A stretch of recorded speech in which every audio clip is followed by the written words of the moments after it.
Welcome YouTubers and Hubsan Zino enthusiasts. And today I want to have a quick look at some issues with startup of the Wi-Fi on the Zino.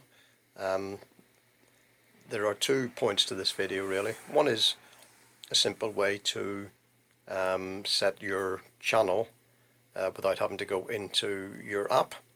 This is quite useful if you're flying on with a phone and you don't have a controller with you and you wish to move channels. You could pre-program an SD card with the correct details on there and then just slip that in when you're out flying.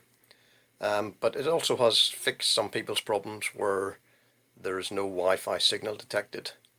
Now this is not the same as the quad not booting, which would indicate by a red flashing light here.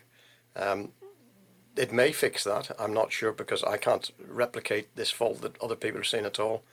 So it may be that it's not loading any proper channel configuration, but I'll demonstrate now what happens when there is no channel configuration loaded properly on the quad and how you can overcome that with a very, very simple fix. Okay, so let's power everything up and we'll demonstrate this for you. There we go. I'll never do this. And just wait patiently. So we can see they've got solid light, so solid light or light off is good. I'm not sure whether this is going to load or not until I have a look. The indication, of course, that you've got a Wi-Fi connection is that these lights will go from this quick flashing to a solid blue, and that's a good indication that you've got a link between your controller and your quad. In the meantime, I might as well plug this up. Doing this by hand today for some reason, don't know why I put it on the tripod, but never mind. And you notice we had a solid link there and it's dropped again, but that should sort itself out in a few seconds. There we go. So there you are, we've established a Wi-Fi connection. And if I go into here, we should be able to see that. Enter interface. Okay, so cancel that.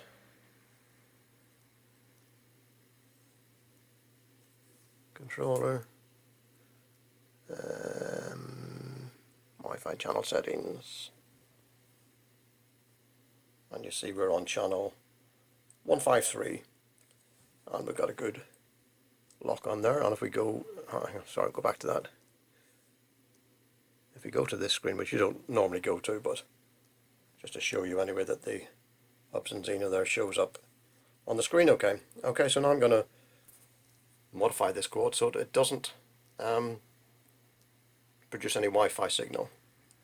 So we're going to do that now. Okay, done a quick modification here. Let's power up the quad. 3. There we go. And I didn't power off the controller, so I'm still sitting there.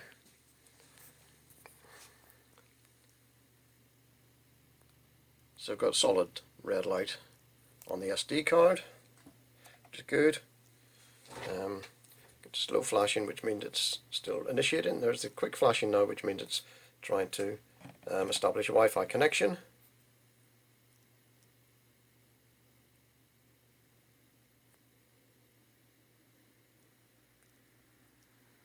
And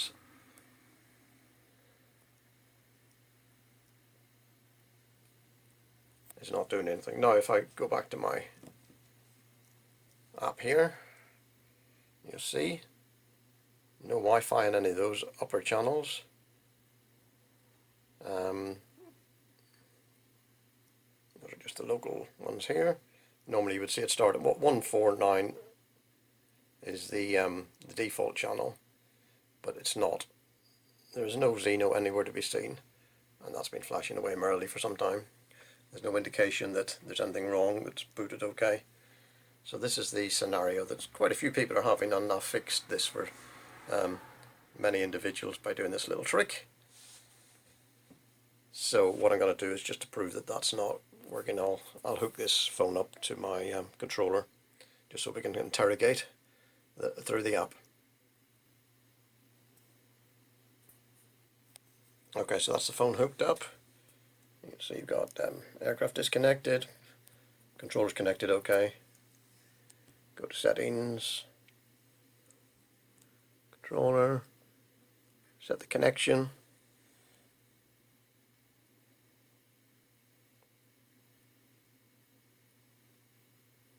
Nothing.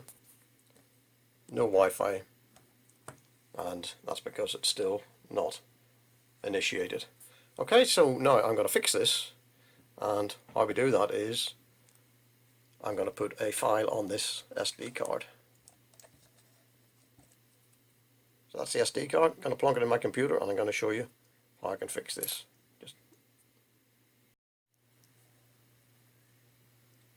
Okay, so I've put the card into my PC here, and this is the normal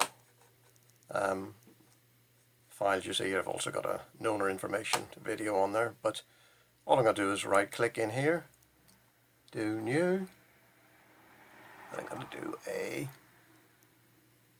text document. Okay, and I'm going to call that channel.conf,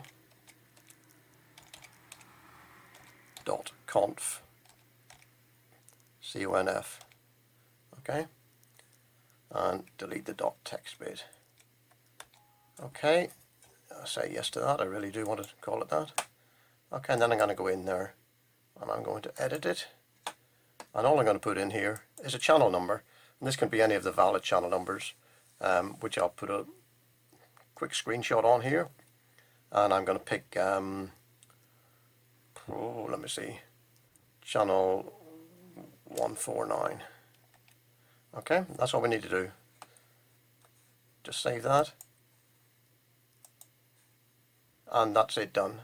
We're now going to take this card out of the drive here and plonk it back into the Zino again.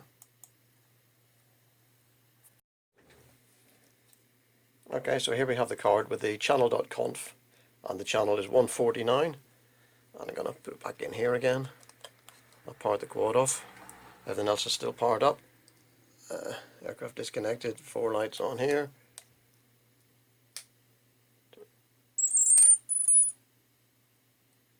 There we go. So we now just have to wait for this to power up and see if it's going to fix this little issue.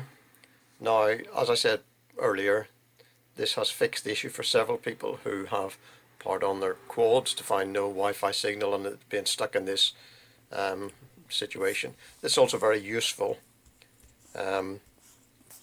What's done already. Hang on. So we've already got a connection and controller, Wi-Fi channel settings, and we're looking for this to be on 149, and there we go, 149. And if we go back into the settings here, we should now scan that. Sorry about that. Yep, and there's the Zino showing up again. So that's a quick fix, and as I was about to say before that all started, a useful way, this is very useful when you're out in the field and you want to fly only with the phone, to save you having to go in and obviously carry your controller with you. If you don't carry that at all, you've no way of changing it to a channel which may be within the range of your phone, because a lot of phones don't support the upper channels, especially those in Europe. It's really only the States that support those on mobile devices. So to get them working without connecting through your controller, then you can use this little trick by putting any of the valid channel configurations on the SD card. I would suggest that those people who are having problems with the quad booting also try this. I can't say whether that's going to fix it, because I can never replicate this issue that pardon me, I've got a frog in my throat. I can't replicate the issue that that other people are having with the quad not booting correctly. But there are other parameters I could put in here as well which may fix that problem, so I'll investigate those. If somebody wants to send me a dead quad that they can't get to boot, I'm more than happy to play with it, and I can probably get it going for you. So that's it. Hope it's of use for some. It's a bit long-winded just to make a quick file with 3 digits in it, but it's really just to prove or to show how the function works for that particular configuration file. All the best. Hope it's of some use, and see you all again soon.